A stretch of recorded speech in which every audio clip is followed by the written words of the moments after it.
뜻으로 있는 구약성경 16번째 시간으로 오늘은 신명기를 같이 한번 읽어보도록 하겠습니다. 신명기는 우선 그 이름이 신명기라고 하는데 신자에 대해서 한번 생각해 보아야 하겠습니다. 우리는 신명기 하면 이렇게 영혼, 귀신이라고 하는 이 신자를 생각하기가 쉽습니다. 그런데 이 신명기 할 때 한문으로 신자는 두 번 다시 반복이라는 뜻의 신자예요.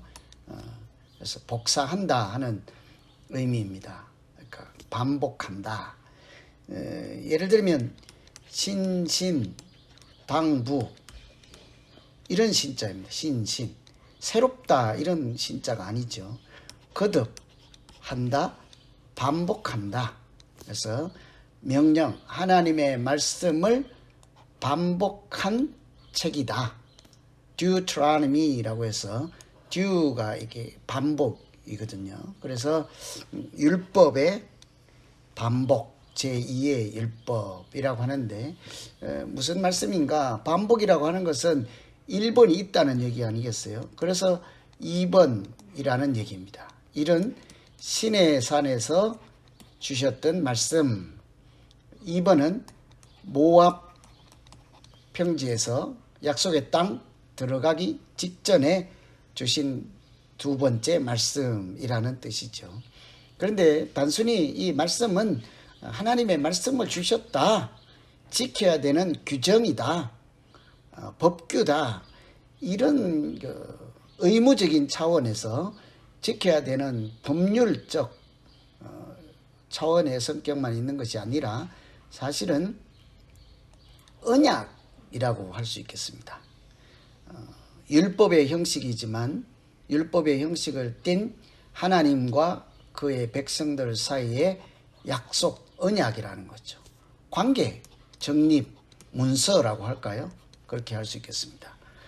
그런데 이 시내산에서 하나님과 그 백성들 사이에 나는 누구고 너는 누구고 우리는 이런 사이다 라고 신분, 계약, 관계, 형성, 약속이라고 하면 그때는 1세대들 애굽에서 나온 출애굽한 20세 이상 사람들과 하나님과 그의 백성들 사이에 나는 하나님이고 너희는 이제 하나님의 자녀다라고 하는 언약, 약속, 계약의 정빙서류, 그것이 율법이지요. 그런데 약속의 땅인 가나안 땅 바로 들어가기 직전에 이 1세대들은 다 죽고 2세대들이 약속의 땅에 들어가게 되어 있지요. 불순종으로 인한 정탐할 때 하나님을 신뢰하지 못하고 우리는 거기에 못 갑니다.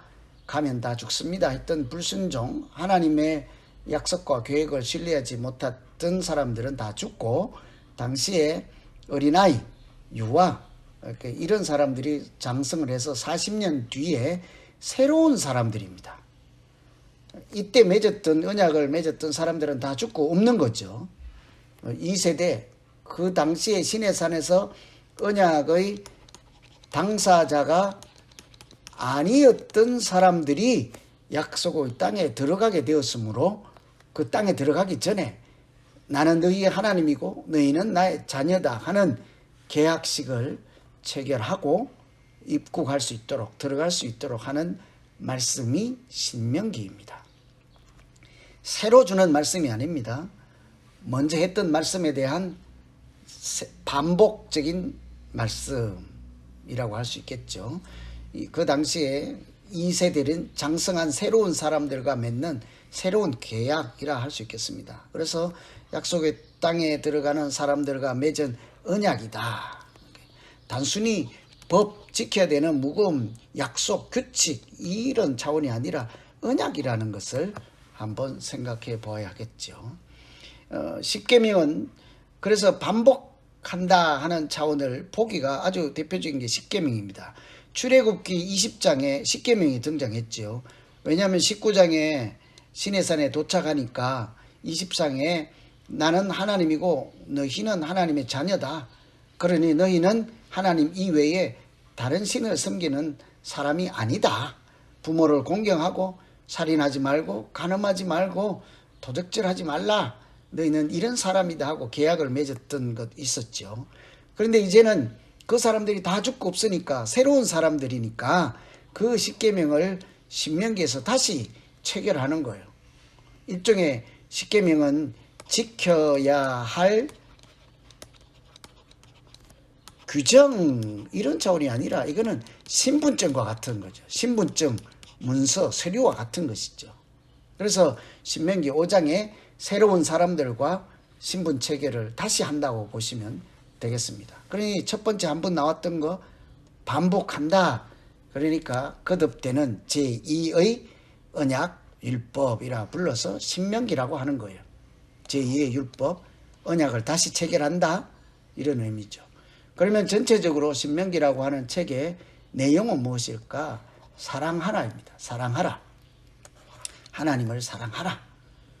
그렇겠죠. 약속의 땅에 들어가는 백성들이 그 땅에 들어가서 하나님의 자녀로 살아가는 가장 큰 근본적인 원칙, 사랑입니다. 하나님을 사랑하라. 이웃을 사랑하라. 하나님이 너희를 사랑하시느니라. 이게 신명기죠. 그래서 1장을 보면 회고를 통해서 하나님을 소개한다. 그러니까 언약을 이렇게 한번 생각하면 언약을 맺는 A가 있으면 B와 언약을 체결하잖아요. 언약을 체결할 B가 있으면 상대방인 A가 있어야 언약이 상호 쌍방이잖아요. 하나님이 계시면 백성이 있는 거예요. 그러니까 언약을 체결하는 당사자인 하나님은 누구인가를 소개하는 내용이에요. 하나님을 어떻게 소개할 수 있겠습니까? 지난날 돌이켜보니 하나님은 이런 분이었습니다.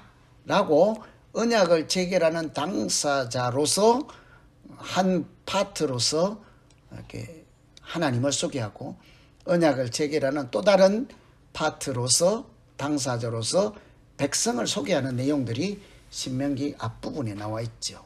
그래서 신명기 앞부분을 읽다가 이거 다 앞에서 나왔던 같은 내용인데 왜 반복하는가? 시간 낭비다. 책에 지루하다 할 수 있는데 내용이 문제가 아니라 이런 하나님이 2세대인 제2세대들인 당신들과 약속의 땅에 들어가기 전에 언약을 체결하고자 합니다. 그 체결하는 당사자로서 하나님은 어떤 분이실까요? 하나님께서는 가라 하고 말씀하셨습니다. 우리 하나님께서 약속의 땅으로 가라고 하셨던 분이 이제 당신들과 약속을 체결하고자 합니다 하는 내용인 거예요. 올라가 그 땅을 얻어라. 두려워하지 말라. 주저하지 말라고 말씀했던 분이십니다.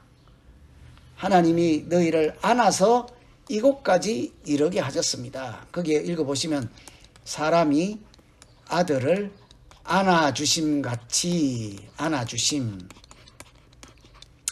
아버지 어머니가 자녀들을 키울 때 어떻게 안아서 키우잖아요. 업어서 키우고.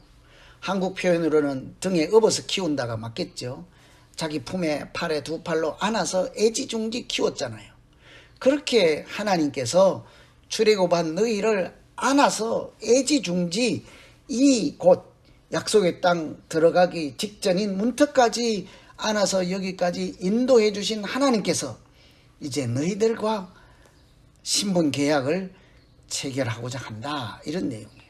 어떤 하나님이 언약을 체결하는 당사자이십니까? 40년 동안 함께 해주셨던 하나님이시죠. 가데스 바네스 세레시나까지 38년이 걸렸다 하죠. 그래서 이 가데스 바네스까지 세레시네를 한번 보시라고 제가 지도를 해놨습니다. 어디까지입니까? 여기 광야에서 38년을 헤매잖아요. 40년 기간을 보내잖아요. 이 잠깐이면 가면 될 길을 40년 38년이 걸렸습니다. 가데스 바네서 여기서 정탐꾼을 보냈잖아요. 그런데 금방 올라가야 될 갈 수 있는 길을 40년 시간을 낭비하고 1세들이 다 죽고 2세대들과 언약을 체결하는 장면, 40년의 시간이 걸렸습니다. 그들과 40년 세월을 동고동락하셨던 그 하나님께서 이제 당신들과 계약을 체결하고자 합니다. 그 하나님은 언약 당사자인 2세대 여러분에게 에돔이나 모압과 암몬하고는 싸우지 말라 합니다. 그들을 괴롭게도 하지 말라 합니다. 왜 그러겠어요? 에소의 후손이에요. 롯의 후손입니다. 그러니까 이스라엘 백성들과 같은, 쉽게 표현하면 친척인 거예요. 그러니 이 요단강 오른쪽에 있는 모압, 에돔과는 싸우지 말고 그들과 전쟁도 하지 말고 죽이지도 말라 한 나라가 어디 있습니까? 암몬이지. 여기 있죠. 그래서 제가 암모에 요단강 동편에 있는 세 나라 기억하는 것이 좋겠다고 했습니다. 이들과 싸우지 말라고 한 하나님께서 여러분들과 약속의 땅에 들어가기 직전에 이제 약속을 체결하고자 합니다. 그 하나님께서 이 요단강 동쪽에 있는 땅을 우리에게 주셨습니다. 차지할 수 있게 해 주셨습니다. 그 하나님이 이제 말씀하시죠. 그래서 요단강 동편을 차지하게 하신 하나님께서 12지파 중에 므낫세, 갓, 루벤 이 세 지파에게 동쪽을 주었습니다. 갈릴리 호수가 있고 사해가 있고 여기 요단강이 있잖아요. 오른쪽에 이 땅을 세 지파에게 주었습니다. 그래서 갓, 루벤 이렇게 세 지파에게 므낫세, 갓 세 지파가 이 지역을 분배받을 수 있게 했죠. 사실은 주 땅인 이쪽으로 건너가야 되지 않겠습니까? 건너가기 직전에 우리에게 짐승이 너무 많고 어린 자녀들도 있고 여자들도 있고 하니까 우리가 전쟁하기가 벅차다, 감당할 수 없으니 자녀들 또 짐승들 가축은 모두 이곳에 남겨두고 남자들만 가겠다, 우리도 싸우겠다, 그러니 이 땅을 주십시오 하고 세 지파, 이 세 지파가 동쪽을 차지하게 된 것입니다. 그런데 다른 지파, 9지파, 세 지파니까요. 다른 사람이 싸울 때 너희는 싸우지 않고 땅을 차지하고 이곳에 남을 수 있는 것이 아니다. 함께 싸워야 된다 해서 너희들 중에 군인으로 남자들은 무장하고 갈 때 맨 앞에 서라 대신에. 이미 땅을 확보해서 주었으니까요. 너희는 선봉에 서서 다른 지파보다 더 헌신하고 책임감 있는 하나님의 백성으로 살아야 한다 하는 거죠. 이권을 또는 혜택을, 은혜를 먼저 받은 사람은 그만큼 더 책임 있는 사람으로 살아야 한다 하는 것을 볼 수 있겠죠. 하나님께서 다른 사람보다 먼저 큰 은혜를 주셨습니까? 하나님께서 다른 사람들보다 더 큰 성령 충만함을 주셨습니까? 말씀을 주셨습니까? 그러면 다른 사람들보다 앞장서서 헌신하고 책임감 있게 행동하고 그 사람들의 본이 되고 위험도 감수하는 사람으로 살아가는 것이 하나님의 자녀로 살아가는 방법인 것이죠. 그 사람들이 법도를 지키고 준행을 하라. 그리하면 그 땅에서 살게 될 것이다. 이것이 신명기 정신입니다. 신명기에서 말씀하시는 근본 원칙이죠. 하나님의 말씀을 지키라. 그리하면 복을 누릴 것이다. 반대는요, 지키지 아니하면 복을 누리지 못할 것이다. 이게 신명기 법, 신명기의 정신, 신명기에서 주신 하나님의 말씀이죠. 그래서 언약을 잊어버려서 우상을 섬기지 말라. 반대입니다. 법을 지켜라. 이 반대말은 언약을 지키지 않고 잊어버려서 우상을 섬기지 말라요. 그러면 법을 지켜서 준행하라는 것은 하나님을 섬기라, 하나님을 사랑하라. 법을 안 지키면요, 하나님이 아닌 우상을 섬기는 것. 이 두 가지가 대조적이죠. 그렇다고 하면 여러분, 언약을 체결하는 당사자인 백성들은 어떤 사람입니까? 앞장서서 하나님 나라를, 땅을 차지해야 될, 영적으로 무장하고 싸워야 될, 실제적으로 하나님께서 내쫓고자 한 그들의 악이 무성해서 악이 가득하여 하나님께서 징벌을 내리시는 현장에서는 피를 흘리고 싸워야 하는 사람들이죠. 법도를 지켜야 되는 것이 하나님과 언약을 체결해야 될 당사자였죠. 하나님께서 주신 언약을 기억하면서 살아야 되는 사람들과 이제 내가 약속을 체결하고자 하노라, 이렇게 얘기합니다. 그래서 신명기는 앞부분은요, 이제 12장에서부터 26장이 본격적인 법규, 그 언약의 본문이라고 할 수 있어요. 중심. 그러면 앞부분 1에서 11장은 언약을 체결하는 당사자인 하나님은 누구고 백성은 누구인가를 지난날을 돌이켜보며 소개하는 당사자들을 이렇게 언급하는 그런 말씀이라 할 수 있습니다. 그래서 신명기 5장에는 특별히 10계명이라고 나옵니다. 10계명. 출애굽기의 20장에서 한번 나왔던 10계명을 신명기 5장에서 다시 한번 얘기해요. 그래서 출이영 신오 10계명 외우면 좋겠죠. 출애굽기 20장, 신명기 5장. 그때는 어른들과 관계 형성, 언약을 맺은 정서입니다. 단순히 율법을 아는 거예요. 지켜라 하는 그런 게 아니에요. 시민권과 같습니다. 너희들은 하나님의 백성이다. 하나님의 백성들은 이런 조항들이 있습니다. 여러분, 미국의 시민권 따면 시민권 정서를 받을 때 무엇을 우리가 선서를 하죠? 이 나라 헌법을 지키겠습니다. 법을 지키겠습니다가 시민권을 줄 때 선서식에서 체결하는, 또 시민권을 딸 때 하는 기본 조건 아니겠어요? 이 법을 지키겠습니다.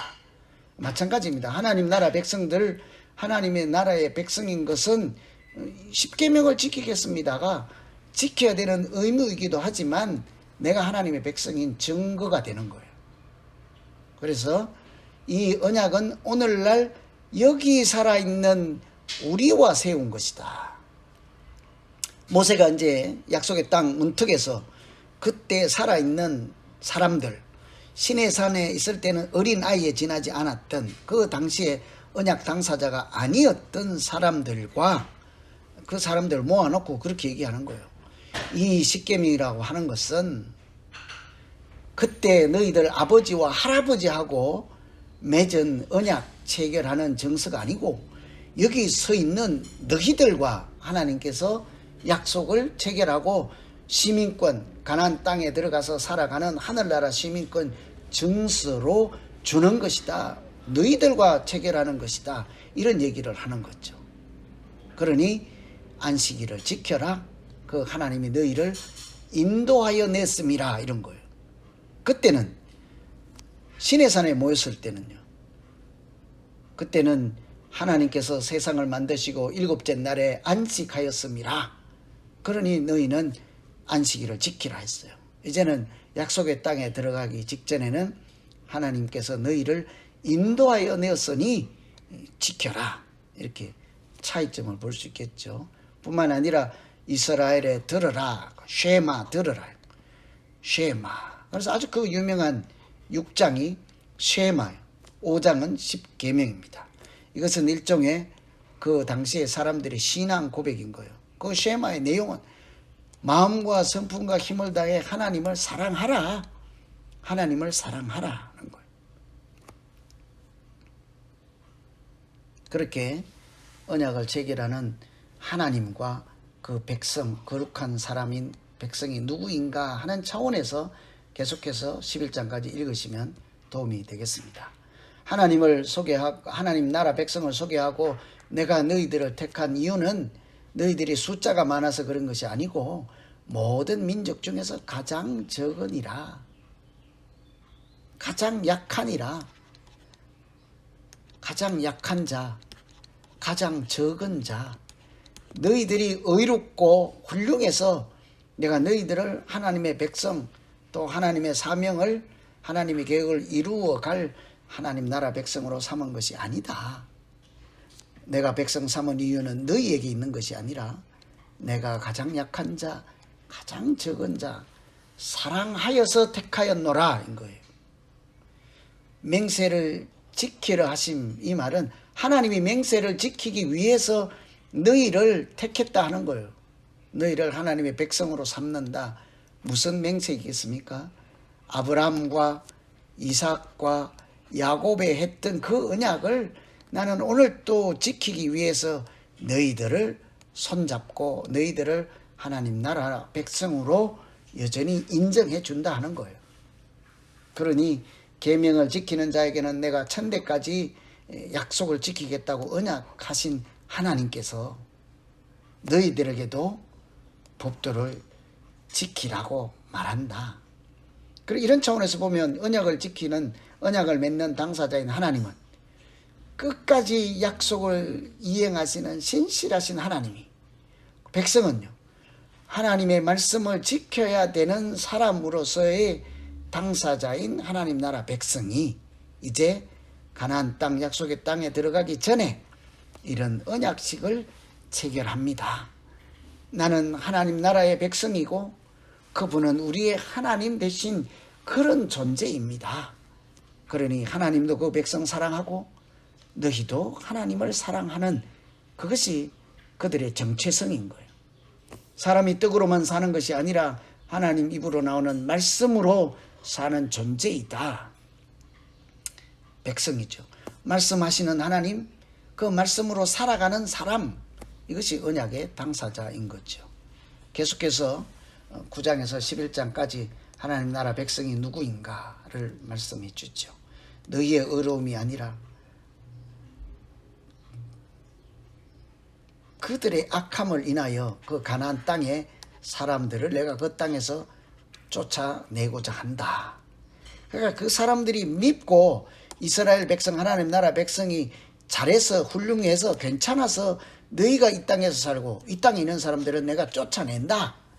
너희가 그들보다 낫다. 이런 것이 아닌 것입니다. 그 당시에 여기 있는 사람들이 악하고 우상을 섬기고 하나님을 떠난, 광야에서 하나님을 떠나고 우상을 섬길 때 거기 있는 사람들도 많이 죽고 다 죽었잖아요. 그러니까 왜 하나님이 이 사람들을 미워하고 이 사람들 그 땅에 들여 보내는가? 아닌 거예요. 광야에서 사람들도 많이 죽었습니다. 여기 그 땅에 있는 사람들도 동일하게 죽고 하나님으로부터 징계를 받습니다. 누가 그러면 하나님 나라의 백성인가요? 순종하는 자, 하나님을 사랑하는 자 있죠. 마음의 할례를 행하고 목을 곧게 하지 않는 사람, 하나님께서 하신 일을 기억하며 그렇게 살아가는 사람들이 그 땅의 주인으로 하나님 나라의 은혜를 누리는 사람으로 살게 될 것입니다. 그런 사람들이 이제 약속의 땅에 들어가기 전에 언약을 체결할 것입니다. 이런 얘기죠. 그래서 백성들에게 이런 도전장을 주시죠. 오늘 내가 복과 저주를 너희 발 앞에 두었나니 너희는 복을 택하든지 저주받을 일을 택하든지 너희가 택하라. 책임있게 살라 하는 거예요. 만일에 하나님께서 너희 앞에 주신 말씀을 지키면 복을 누리게 될 것이고, 말씀을 듣지 아니하고 또 다른 표현으로는 말씀을 지키지 않으면, 그 말은요 하나님 대신에 다른 신을 따르면 이 말인 거예요. 하나님의 말씀을 듣지 않는 가장 기초적이고 근본적인 것은요 하나님을 사랑하지 않고 다른 것을 사랑하는 것입니다. 착하게 산다가 아니에요. 아무리 착하다 할지라도 하나님을 섬기지 않으면, 하나님께 예배드리지 않으면 이렇게 얘기할 수 있어요. 하나님을 예배하지 않으면 아무리 착한다 할지라도 그들은 저주의 대상이지 복의 대상이 아닌 거예요. 이 하나님 말씀을 지키면 땅을 차지하게 될 것이라, 복의 구체적인 내용이죠. 하나님의 은혜를 누리게 될 것이라. 하나님, 이 땅이라고 하는 건 단순히 랜드가 아니죠. 땅, 흙으로 된 땅이 아니라 하나님 나라를 얘기하는 거죠. 하나님 말씀을 지키고 하나님을 사랑하는 자는 하나님이 세우시고 하나님이 통치하시는 그 땅에 살게 될 것이며, 듣지 아니하고 다른 신을 따르는 사람은 그런 은혜를 누리지 못하게 될 것이라 하는 거예요. 이런 차원에서 신명기는 하나님께서 약속의 땅에 들어가기 직전에 그 땅에 들어가기 직전에 2세들과 언약을 새로 체결하는 제2의 율법이기도 하지만 지켜야 되는 법이기도 하지만 그것이 전부가 아니라 언약을 다시 체결하는, 그러니까 약속의 땅에 들어가는 사람들과 하나님께서 맺는 언약의 내용이 신명기인 것입니다. 신분증을 다시 주는 거예요. 신명기는 그 땅에 들어가기 직전에 그 사람들에게 주신 하나님의 신분증, 이렇게 하시면 아주 쉽습니다. 그 신분증의 구체적인 내용은 무엇인지 아십니까? 사랑하라예요. 사랑하는 사람이 하나님 나라의 백성인 거예요. 누구를요? 하나님을 사랑하고 이웃을 사랑하는 사람이 하나님 나라 백성의 자격증 있는 사람입니다 하는 내용이죠. 그래서 다음 주 신명기 12장부터 26장까지 그 백성들이 지켜야 되는 법률, 언약 갱신의 언약서의 구체적인 내용을 계속해서 읽어보도록 하겠습니다. 아주 짧은 시간에 많은 양을 말씀드리고 설명한 것이니까 여러분께서 오늘 강의를 참고하셔서 기도하시고 또 사모하는 마음으로 읽어내시면 하나님께서 깨닫게 하시고 하나님 말씀이 들리게 해 주실 줄 믿습니다. 잠깐 기도하고 마치겠습니다. 하나님 아버지, 말씀을 사모하는 자에게 우리가 떡으로만 사는 자가 아니라 하나님 입에서 나오는 하나님 말씀으로 살아가는 자임을 알게 하시고, 사모하는 마음과 기도하여 읽을 때마다 성령 하나님께서 말씀이 보이게 하시고 들리게 하시고 깨닫게 하여서 그것이 생명 양식 되게 하여 주시옵소서. 예수님 이름으로 기도하옵나이다. 아멘.